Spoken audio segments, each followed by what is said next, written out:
Bonsoir, bonsoir, comment ça va? Ce soir, on va aller voir sur le mariage pour... Je trouve c'est toujours intéressant pour comprendre, pour ensuite débunker. Transition. Tada! On va péter un plomb ensemble. Le premier truc, ce qui choque, c'est ça en fait. Des bébés sur commande, non au mariage pour tous. Oui, c'est dégueulasse. Oui, les gens, on va aller débunker ça. C'est ça que je trouve complètement ironique en fait, c'est que ça se montre à quel point ces gens sont complètement déconnectés de la réalité. La réalité dans le terrain, c'est que le mariage actuellement, la famille, c'est pas juste papa, maman et des enfants. C'est plus comme ça aujourd'hui, c'est complètement différent. Ça l'était peut-être il y a 50 ans, mais ça l'est plus aujourd'hui.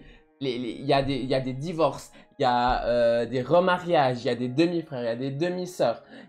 C'est compliqué la famille, c'est compliqué de réduire ça. Surtout qu'en plus, bon, je connais pas très bien le sujet, mais je sais qu'il y a des situations complètement dramatiques. Ben, des enfants qui naissent, t'as une maman dans un couple lesbien par exemple.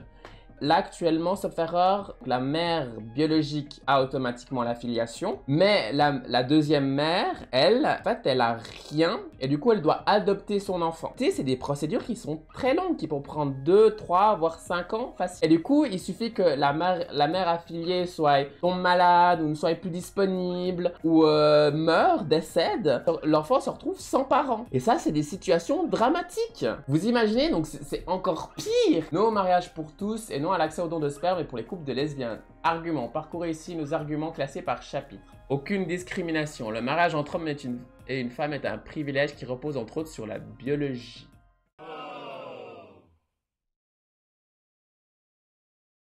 Il ne s'agit pas d'une discrimination. Le principe de l'égalité de traitement signifie que ce qui est égal doit être traité de manière égale et ce qui est différent de manière différente.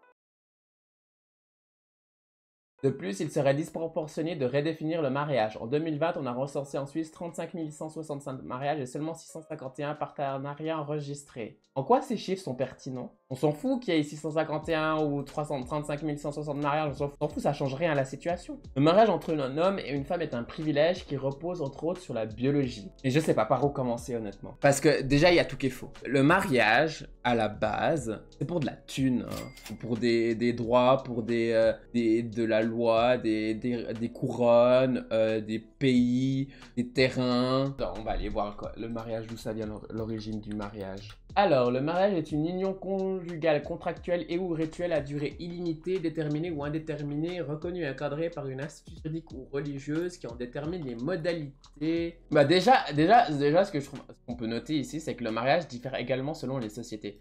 Je veux dire que dépend dans quel pays tu es, le mariage, il est déjà différent. Alors, et pourquoi uniquement ce qui dérange, c'est quand c'est 2 hommes ou 2 femmes. Homophobie, hein, c'est clairement ça. Hein. La définition, mais le mariage est une institution qui a pris de multiples formes selon les peuples et au cours de l'histoire, visant universellement à sanctionner un cadre voué au développement de la famille. Le mariage donne un statut particulier aux époux. Ok, donc c'est moi qui fais une interprétation. Effectivement, le mariage à la base est fait pour la famille. Mais on va pas non plus se mentir qu'à une époque, le mariage, c'était juste pour de la thune. Hein. Ça l'était surtout à une époque avec tout ce qu'on apprenait des rois et de France, etc. C'était des mariages, c'était juste pour la thune, c'était pas des mariages de famille. Plus d'arguments. C'est tout? Ok, bon. De plus, il sera déjà, un homme est d'un privilège qui repose entre autres sur la biologie. Mais je l'ai en mode... Alors déjà, ça c'est faux du coup. Parce que le mariage, ça repose pas sur la biologie, ça repose sur la famille. La définition à la base de la famille à l'époque peut-être, c'était un homme, une femme, un enfant, mais la famille, elle a changé. C'est plus la même, on n'a plus la même définition de la famille aujourd'hui. Et ce qui fait que, ben en fait, ce que vous dites c'est de la merde, c'est faux. Non, le mariage est à la base pour la famille. Et la famille change au cours des siècles, autour du temps, elle change de définition, elle se modifie, elle prend différentes formes, et actuellement, on a des formes de famille homoparentales qui sont très présentes et qu'il faut préserver et qu'il faut prendre en compte. Il ne s'agit pas d'une discrimination. Si, c'est une discrimination. C'est la définition d'une discrimination. Tu donnes ça telle, mais pas à une autre, sans raison valable. Attendez, on va voir la définition de discrimination, les gens. Action de séparer, de distinguer deux ou plusieurs êtres ou choses à partir de certains critères ou caractères distinctifs. On est en plein dedans. Alors, on est en plein dedans dans la discrimination, là. La première définition, On peut pas être plus de deux. Fait de distinguer et de traiter différemment, le plus souvent plus mal, quelqu'un ou un groupe par rapport au reste de la collectivité ou par rapport à une autre personne. Fait de distinguer et de traiter différemment quelqu'un ou un groupe par rapport au reste de la collectivité. Ben, c'est ce qui se passe. Et tu traites les couples homosexuels différemment que les couples hétérosexuels. C'est de la discrimination. Après, alors, le bien de l'enfant n'est pas pris en compte. Alors, disons ça. J'aime trop l'image avec la gamin qui est devant un psychologue, en fait. Alors qu'il y a des statistiques qui montrent que les enfants de couples homosexuels vivent très bien. Le don de sperme ne sera plus une exception médicale, mais une règle prévue dans la loi, quelles que soient les conséquences pour les enfants. Ainsi, jusqu'à l'âge de 18 ans, l'enfant se fera refuser le droit de connaître un de ses parents biologiques et d'être pris en charge par ce dernier, alors que tisser un lien étroit avec sa famille d'origine est essentiel à sa construction identitaire. Alors déjà, tu vas te calmer, parce que famille d'origine, mais là c'est la question en fait. Ta famille c'est quoi? Est-ce que c'est ta famille, est-ce que c'est les personnes qui sont descendants de ton sang? Ou ta famille c'est les personnes qui ont été là pour toi depuis le début, qui t'ont aidé, qui t'ont changé tes couches, qui t'ont amené à l'école, qui t'ont donné à manger, qui te payent tes études? Pour moi c'est ça la famille. Famille d'origine, oui, je trouve que c'est important de connaître ses origines. Oui, je comprends. Et honnêtement, quand tu fais un don du sperme, je pense que que c'est normal effectivement. Après, ça c'est mon avis, hein. Que tu aies envie de savoir d'où tu viens, de tes origines, mais physiques. Surtout si tu es une personne de couleur. Après, je comprends aussi que lorsqu'on fait un don du sperme, on n'a pas forcément envie, 20 ans plus tard, qu'on ait un gamin devant la porte qui fait c'est moi! Je descends ta semence! Ah! Donc moi je pense qu'honnêtement il faut laisser le choix. La personne qui veut donner son sperme doit avoir le choix de rester anonyme ou pas. Et après c'est à l'enfant aussi de savoir s'il a envie, lorsqu'il grandit, s'il a envie de connaître la personne ou pas. Je sais pas, il faudrait demander à des personnes qui le vivent. Mais de plus, un enfant a besoin d'avoir comme modèle parental un homme et une femme. C'est faux! C'est faux! C'est faux! Il y a des statistiques qui montrent complètement le contraire, que ce n'est pas obligatoire. Et que les couples homoparentaux s'en sortent très bien pour éduquer un enfant. Même moi, je veux pas d'enfant, même moi je sais ça. Ce qui fait qu'un enfant a une bonne éducation, c'est pas qu'il y ait un homme et une femme, c'est qu'il ait des parents responsables et qu'ils soient là pour cet enfant. Que tu aies un homme et une femme, si les deux sont starbés, si les deux sont sous drogue, par exemple, j'exagère, hein, je vais dans les extrêmes, on est bien d'accord, ou en prison, etc. Et puis la même chose si c'est deux hommes ou deux femmes. Si les deux hommes ou les deux femmes ne sont absolument pas des bons parents, elles font pas leur travail, ben c'est pas parce que c'est deux hommes et deux femmes, c'est parce que ce sont des personnes qui sont pas capables d'avoir des enfants, qui ne devraient pas avoir des enfants, point. Pourquoi est-ce qu'on remet ça en question uniquement quand il s'agit de deux hommes et d'une femme? En autorisant le don de sperme pour les couples de lesbiennes, la loi prive l'enfant d'un père. Le don de sperme doit alors rester une exception. Ça, je trouve que c'est complètement stupide parce que j'avais fait les statistiques, j'allais voir, j'ai une vidéo TikTok là-dessus, et t'as environ à peu près 2 à 3%. Est-ce que ça veut dire que tous ces enfants n'ont pas de père? La loi, elle prive l'enfant d'un père. Non, la loi prive l'enfant de rien. La loi éventuellement prive l'enfant de connaître sa personne génitrice. Donc il va falloir vous relever, hein. Ensuite, qu'est-ce qu'on a? La gestation pour autrui sera-t-elle la prochaine étape? La réinterprétation de la stérilité en un désir inassouvi d'avoir des enfants.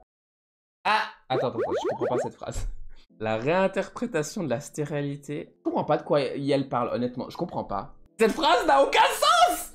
À l'avenir, elle permettra à d'autres groupes, les célibataires et les couples d'hommes, de se fonder également sur ce désir inassouvi d'avoir des enfants. Ah. Le don d'ovules ainsi que la gestation pour autrui, laquelle est discutable du point de vue éthique, pourrait constituer les prochaines revendications. Oui, alors, en quoi la gestation pour autrui est un problème? Parce que du moment que c'est fait de manière correcte, que c'est fait de manière légale et que c'est encadré et que c'est consenti par tous les partis, moi je vois pas où est le problème. Un désir inassouvi d'avoir des enfants, bah oui. Bah vous en parlez, il y a des personnes qui sont stériles, qui aimeraient avoir des enfants, qui peuvent pas en avoir. Je veux dire, pourquoi les couples hétérosexuels ont droit à ça et pas les autres? Parce que les couples hétérosexuels aussi ont un désir inassouvi d'avoir des enfants. Pourquoi c'est un problème? Je pense que s'il n'y avait pas l'homosexualité dedans, la gestation pour autrui, ça poserait pas problème. Mais parce que ça touche les homosexuels, les personnes homosexuelles, ça pose problème. Homophobie, bonjour! Communauté de vie entre un homme et une femme. Alors, voyons voir. Le tribunal fédéral et le conseil fédéral ont toujours interprété le droit au mariage comme une communauté de vie durable entre un homme et une femme. Ah bon? Attends, je vais voir ça. Alors, c'est quoi? Constitution Article Constitution fédérale, article 14. Attendez les gens, on va voir. On en apprend tous les jours. Il y a au moins des choses vraies là-dedans. Enfin, j'espère. C'est-à-dire que le 26 article, le droit au mariage et à la famille est garanti. Mais, est-ce que j'ai le bon article? On a toujours interprété le droit au mariage comme une communauté de vie durable en un terme interprété, pas écrit. Mais le fait que ça a toujours été comme ça, c'est pas un argument pour dire qu'on peut pas le changer. C'est la même chose que dire « Non mais lui il a toujours été alcoolique, ça sert à rien de le changer ». C'est stupide. Seule l'union d'un homme et d'une femme permet de donner la vie. Non. Mais non, parce que t'as un homme qui est tombé enceint. Un homme, France, qui est assigné femme à la naissance, qui a décidé, dans sa transition, de garder ses organes reproducteurs, qui est en couple avec un autre homme. Bah, il y a une possibilité de tomber enceinte. Très clairement. Donc, c'est faux. C'est faux. Seule l'union d'un homme et d'une femme permet de donner la vie. C'est faux. C'est faux. C'est pourquoi il faut protéger cette composante essentielle de la société et de l'État.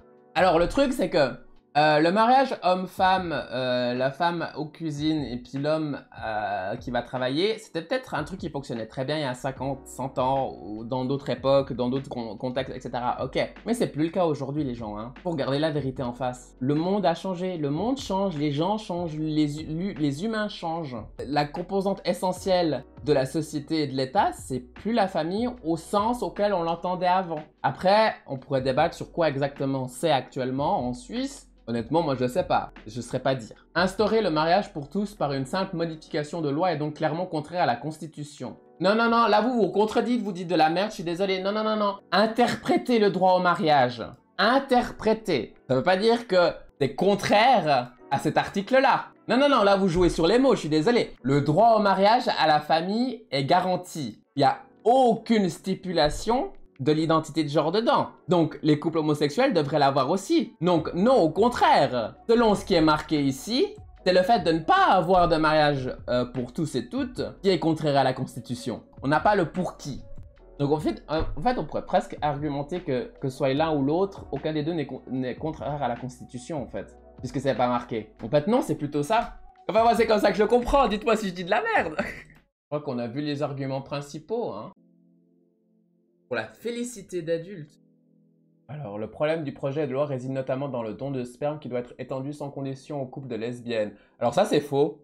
Vous lisez pas jusqu'au bout les gens, hein. Il est uniquement pour les couples de lesbiennes en Suisse, dans des cliniques en Suisse. D'une part, l'enfant doit se passer de son père biologique. Ben, comme tous les enfants orphelins. Ou tous les enfants adoptés qui ont perdu leurs parents et qui les retrouvent jamais. Donc en fait, je trouve que c'est vraiment dégradant pour tous les enfants qui sont adoptés en fait. C'est vraiment genre dire aux enfants adoptés, non mais vous avez pas de parents. Il s'agit du fait qu'une femme ne peut pas remplacer un père.